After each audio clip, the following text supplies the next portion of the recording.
Well, doctors say close to 200 babies are born with sickle cell disease in Texas every year. But what happens after their birth as they battle the rare blood condition is really unclear. As KXAN investigator Arzo Dose explains, a state lawmaker is now pushing for tracking so there can be better outcomes, especially for those disproportionately impacted. I'm just thankful that the days that I have pain are fewer and far between than they were when I was younger. Andre Harris was born with sickle cell disease. The rare genetic disorder impacts red blood cells and can cause severe pain, organ damage, and even strokes.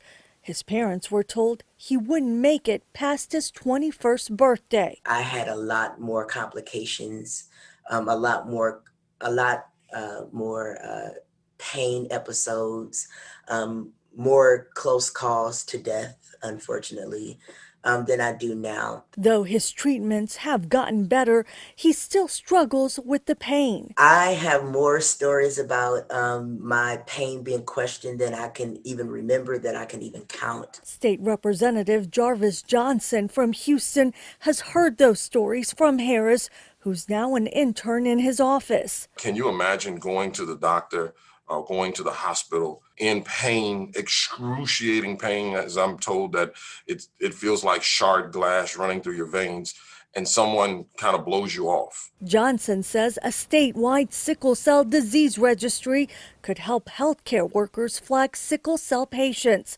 His bill would require the state health department to establish and maintain the registry and include details on people diagnosed, complications, and treatments. So we can learn from different people.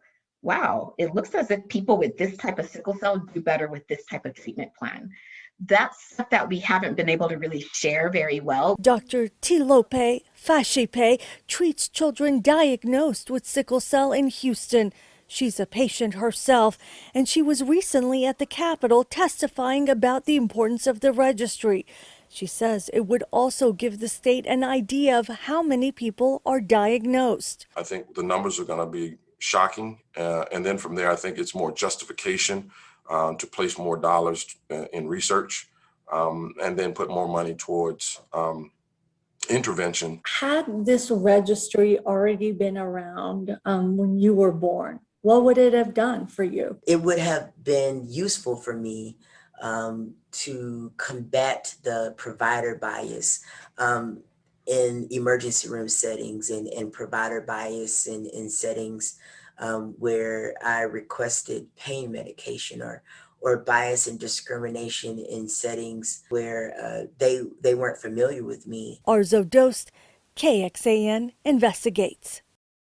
And the Public Health Committee heard the bill recently. The next step is for the bill to make it to the House floor. Now, Johnson says the registry is a recommendation made by the Sickle Cell Task Force, which was created last session. It would cost the state $1.4 million the first year, and then the cost would be cut in half to maintain it.